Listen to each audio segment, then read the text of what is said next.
오늘 아침 뉴스 연구소. 오늘 아침 뉴스의 맥을 짚어드리는 시간 뉴스연구소. 오늘도 두 분의 연구위원 함께합니다. CBS 김광일 기자, 뉴스톱 김준일 대표, 어서 오십시오. 안녕하세요. 첫 번째 뉴스 어디로 갈까요? 한동훈의 반격. 한동훈의 반격. 법무부가 이른바 검수완박 법률, 이거 위헌이라면서 헌재에다 권한쟁의 심판을 청구했어요. 네, 한동훈 장관이 청구인 중에 한 명으로 직접 나왔습니다. 네. 이렇게 현직 법무장관이 헌법재판을 청구한 게 아주 이례적인 일이거든요. 그러니까 이게 2013년에 통진당 해산할 때 황교안 법무장관이 이제 했던 거 이후로 두 번째입니다. 그러니까 그래서 정권 차원의 어떤 강한 의지를 드러냈다, 이렇게 볼 수가 있겠습니다.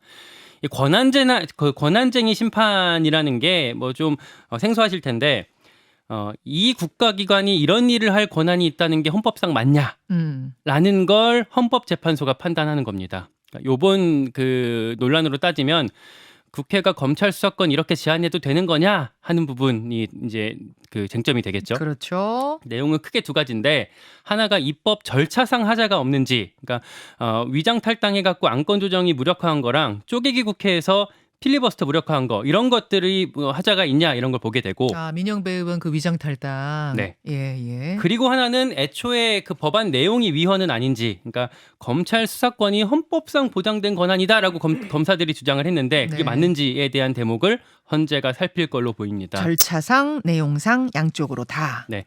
근데 지금 그 검수완박했던 입법했던 게 시행일이 9월 10일이거든요. 그렇죠. 석 달밖에 안 남았습니다. 그때까지 권한쟁의 심판 결과가 나오기는 좀 시간상으로 어렵겠죠.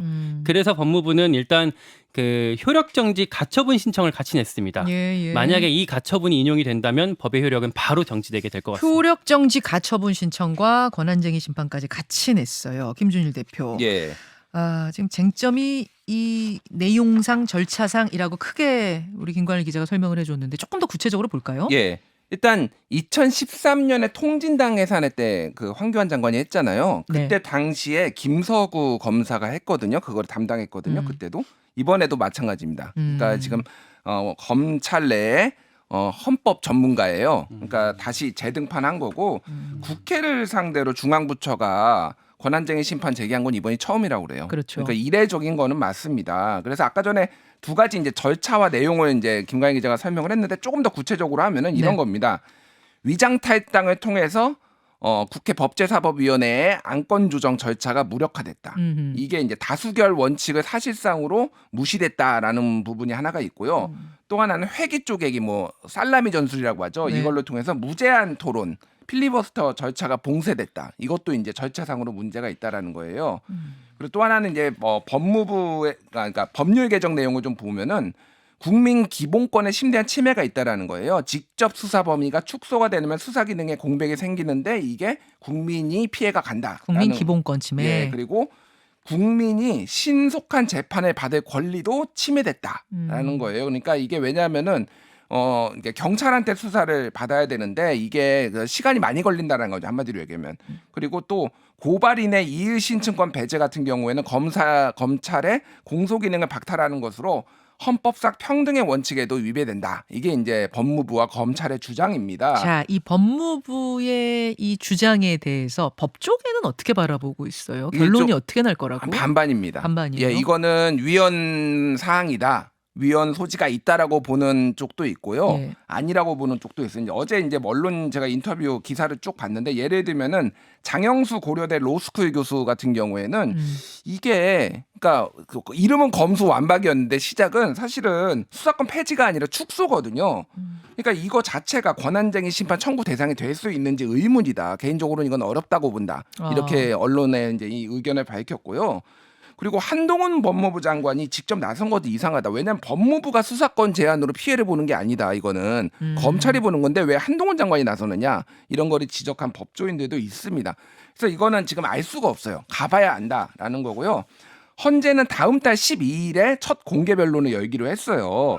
그래서 지금은 권한쟁의 심판에서는 보통 재판관 9명 중에 5명의 찬성이 필요하거든요. 네. 근데 상당수가 대부분 문재인 정부 때 지명된 진보 성향의 대법관들이 많아요. 그러니까 그 헌재 재판관들이 많아요. 그래서 이게 어떻게 될지는 좀 알 수가 없다라는 거고, 또 하나는 이 위헌이라는 결정이 나려면 3분의 2라서 5명이 아니라 과반이 아니라 6명이 돼야 된다라는 주장도 있어서 이것도 좀 정리가 필요한 상황입니다. 아하. 그리고 과거 공수처 설치 법안 때 패스트트랙 관련 권한쟁의 심판이 있었는데 네. 13개월 만에 기각 결정이 났거든요. 이게 그러니까 권한쟁의 심판은 심리기간이 정해져 있지 않기 때문에 예. 오래 걸릴 수 있는 1년이 넘게 걸렸으니까 이것도 얼마나 걸릴지 지금 알 수가 없는 지금 그런 상황이라고 볼 수 있겠습니다. 한동훈 장관은 조만간 FBI 가잖아요. 예. 그렇죠? FBI 가는 거는 기본적으로 지금 인사정보관리단에 대해서 지금 법무부 소관이 아니다라고 했는데 FBI가 인사정보를 그러니까 인사 검증을 관리하고 그러니까 담당하고 있기 때문에 그 부분에 대해서 사례 연구하고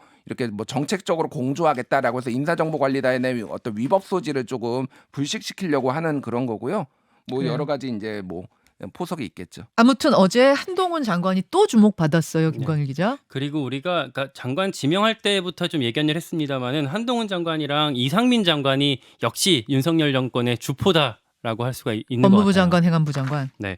그 어제 같은 경우는 한동훈 장관이 어떤 검수완박 측면에서 수비수로 등장을 했다면 이상민 장관은 어떤 공격수로 좀 모습을 보였었거든요. 그러니까 아침에 좀 전해드렸습니다만 경찰청장 김창룡 경찰청장이 전격 사의를 표명했잖아요. 네. 이게 사실 대단히 이례적인 일인데 그 게다가 대통령 순방 가기 직전에 그걸 하고 또 행안부 장관이 기자회견하기 직전에 그 경찰청장이 이렇게 세게 나갔는데 거기에 물러서지 않고 꿈쩍도 하지 않고 이상민 장관 바로 기자회견 열어갔고 네.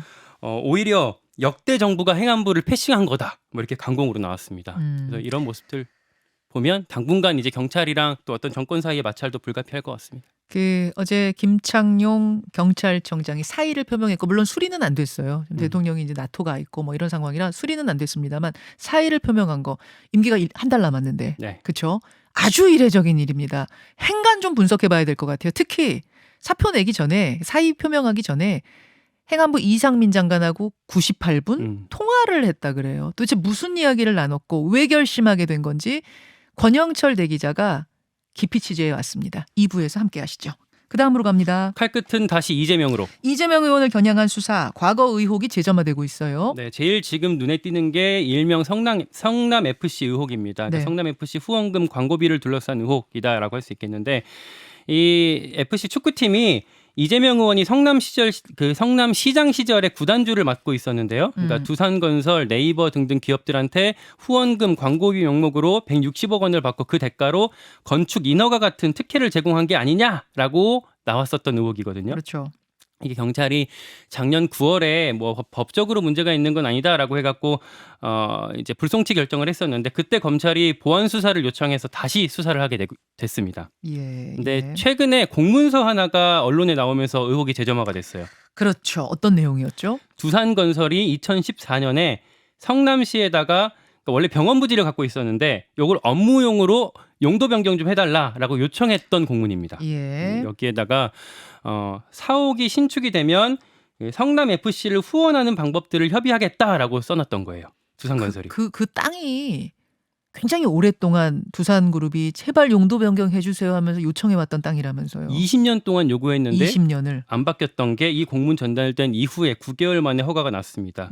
그리고 나서 그 성남 FC 직원들이 뭐 그 성과급을 수억 원을 받았다라고 지금 전해지고 있어요. 그러다 보니까 이 직원들이 원래부터 이재명 의원의 측근들인데 기업들한테 특혜 주고 대가 받은 거 아니냐? 그리고 이재명 의원도 책임이 있는 거 아니냐? 이런 지적이 나오고 있는 거고요.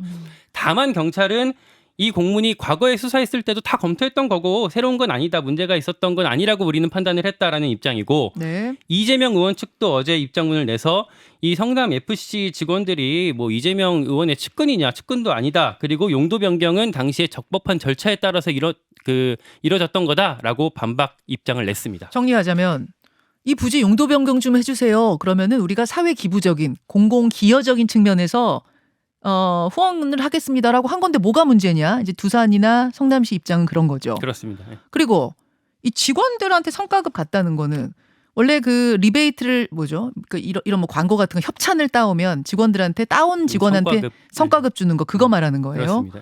자, 김준일 기자. 예. 양쪽의 주장이 지금 엇갈리고 있어요. 성과급도 절차에 따라서 딱 줘야 되는 만큼 준 건데 뭐가 문제냐 이런 측과 그거 아무래도 수상하다. 그거 뒷돈 아니냐 이런 게 겹치는 거죠. 갈리는 그러니까 거죠. 당시에 어떤 일이 있었는지를 조금만 더 부연 설명을 예. 할게요. 이게 91년에 여기다 병원 짓겠다고 두산이 의료법인 명의로 땅을 샀는데 예. 약 1만 제곱미터니까 한 3,000평 정도 됩니다. 이게 정자역 바로 옆이에요. 그러니까 굉장히 위치가 좋습니다. 핫한 부지네요, 정말. 핫한 부지예요. 예. 그래서 뭐 공시기지가가 한 뭐 10배 이상 뛰었어요. 근데 이제 이게 95년에 공사를 시작을 했는데 이때 병원이 분당 서울대 병원 등 공급 과잉이 돼가지고 두산이 건설을 중단해 수익성이 없다라고 판단을 해가지고 아하. 그 다음에 용도 변경을 해달라고 계속 요청을 하는데 병원 말고 딴 거 짓는다고. 예, 딴 거 짓겠다고 이템 빌딩 짓겠다고 예, 예. 그러면은 이제 이거는 특혜 소지가 있잖아요. 그래서 성남시에서 안 해줬어요. 20년을 안 해줬어요. 예, 근데 2015년에 이제 이게 어떻게 이제 하게 됐냐면은 당시에 정부의 공공기관 이전 방침에 따라서 LH, 네. 한국가스공사, 한전, KPS, 한국도로공사 등이 이 성남 일대에 있었는데 다 지방으로 이전을 합니다. 그러니까 한 3,500명 정도가 고용이 줄어든 거예요. 예, 예. 그러니까 성남에서 마음이 급하니까 그러면 이거 용도 변경 해줄 테니까 너희 두산 계열사들 여기다 다 몰아넣어. 아. 이렇게 된 거예요. 거기에서 부수적으로 성남 FC 지원까지 같이 들어간 겁니다. 이게. 그러니까 그 해주겠다. 왜냐하면 그 그러니까 성남시에 가려운 곳을 긁어준 거예요. 그러니까 두산이 우리가 그때 당시에 어떻게 됐냐면은 10%를 시에 기부 체납하겠다는 내용까지 있었어요. 그 다음에 성남 FC에도 우리가 후원을 할게. 이런 네. 공문이 오가면서 9개월 만에 된 거예요. 그래서 명분이 있어요, 사실 당시에. 왜냐하면 고용 창출을 해야 되고 이걸로 인해서 세금이 많이 거치거든요. 기업을 유치를 하면은. 그래서 지난 수사에서는 이제 문제가 없다라고 처리가 됐던 건데 지금은 어떤 부분이 문제가 있다라고 보고 있는 건가요? 그러니까 제3자 뇌물죄를 지금 적용하는 거를 경찰이 검토를 하고 있어요. 이거는 공무원이 부정한 청탁을 받고 제3자에게 뇌물을 공유하게 하거나 공유를 요구 또는 약속함으로써 성립하는 건데 대표적으로 이런 겁니다. 이를테면 박근혜 대통령이 이를테면 이재용 삼성전자 부회장한테 부정한 청탁을 받고 저쪽에 미르재단에 돈 넣어라. 이렇게 하면 이게 제3자 뇌물죄가 됐는데 이것도 이를테면 이재용 삼성전자 부회장 같은 경우에는 무죄였다가 유죄였다가 파기환송돼서 다시 유죄였다가 막 이렇게 바뀌었거든요. 이거 적용하는 게 되게 쉽지가 않아요. 그리고 옛날에 2006년에서 2008년에 변양균 신정아 스캔들이 있었잖아요. 네. 그때 변양균 씨가 청와대 정책실장이었는데 기업들한테 성공미술관에 네. 8억 원 정도 후원하도록 이렇게 요청을 했는데 이게 제3자 뇌물 공여죄가 그때는 대법원에서 인정이 안 됐어요. 무죄 선고받았어요. 이런 사례들이 있어서 이게 실제 가능한지가 있는 거고 인센티브 같은 경우에는 사실은 기업에서는 공무원에서 하기는 하거든요. 협찬 따오는 사람한테 인센티브 주는 거. 근데 그게 이재명의 측근이라는 게 문제가 돼서 측근이 받아서 그게 이재명 의원한테 흘러 들어갔다. 뭐 비자금으로 갔다. 이런 것까지가 이제 드러나느냐 안 드러나느냐 이게 굉장히 중요한 핵심이겠네요. 현금 흐름이 제일 중요합니다. 그래서 진짜 갔는지 안 갔는지 여부가 핵심이 될 것 같아요. 알겠습니다. 이재명 의혹 수사 관련해서 하나 또 눈여겨봐야 될 그 이슈가 지금 CBS 법조팀에서도 대장동 화천대유에서 사라진 돈 그 김만배 473억에 대해서 계속 추적하는 보도를 지금 하고 있거든요. 네. 그러니까 그동안 이제 이 화천대유 수사도 그 서울중앙지검에서 하고 있었는데 대선 지선 치르면서 사실상 좀 멈춰 있었어요. 근데 오늘 이제 이르면 그 검찰 중간 간부 인사가 날 걸로 관측이 되고 있거든요. 그렇게 되면 이재명 의원에 대한 이 대장동 그 뭐 등등의 수사도 급물살을 탈 수 있을 것 같습니다. 자, 이렇게 돌아가고 있습니다. 그런 상황에서 이재명 의원 곧 출마 선언할 거다. 뭐 이런 소문이 지금 민주당 안에서는 파다하고요. 국민의힘 얘기 좀 해볼까요? 네, 어제 먼저 이준석 대표가 띄운 혁신위원회가 첫 회의를 열었습니다. 국회에서 한 2시간 가까이 열렸는데 내용은 이건 자체로는 특별한 건 없었고요. 어제 더 눈에 띄었던 건 미래혁신 포럼이었습니다. 네. 윤핵관이라고 불리죠. 장제원 의원이 주도하는 연구 모임이었는데 요건 이제 한 민들레랑 좀 달라요. 2년 전에 만들어졌고 그동안 좀 안 하다가 오랜만에 한 거였거든요. 근데 여기에 국민의힘 의원이 무려 56명이 참석을 했습니다. 많이 왔어요. 소속 의원 절반이 왔고 절반 이상이네요. 어제 그리고 오후에 의원총회도 있었는데 이 의원총회보다도 여기 더 많이 왔습니다. 예. 그 제가 그 국민의힘 소속 의원한테 저희가 물어보니까 여기 안 가면 비윤 반윤으로 묶일까봐 안 갈 수가 없었다라고 얘기를 하더라고요. 그만큼 여기 많이 왔고 강연 주제가 뭐 대한민국 혁신의 길을 묻다라는 거였고 김종인 전 비대위원장이 뭐 이렇게 혁신을 계속 외치는 그런 어떤 강연을 좀 했었고요. 그 큰 판에서 보면 이준석 대표가 계속 혁신 브랜드를 갖고 가려고 하니까 친윤 그룹이 좀 견제하는 모양새다 이렇게 볼 수가 있겠습니다. 제가 이 질문 했는데 어제 최재형 위원장은 그렇게 바라보지 말아라. 그 날짜 미래혁신 포럼이 먼저 잡은 거다. 뭐 이렇게 이야기를 하시던데 소설이라고 하시던데 어쨌든 주변에서 보는 시각은 친윤계와 이준석 대표의 갈등은 계속되고 있구나. 그렇습니다. 뭐 이런 느낌을 받긴 합니다. 여기까지 수고하셨습니다. 고맙습니다. 김현정의 뉴스쇼는 시청자 여러분의 참여를 기다립니다. 구독과 좋아요, 댓글 잊지 않으셨죠? 알림 설정을 해두시면 평일 아침 7시 20분 실시간 라이브도 참여하실 수 있습니다.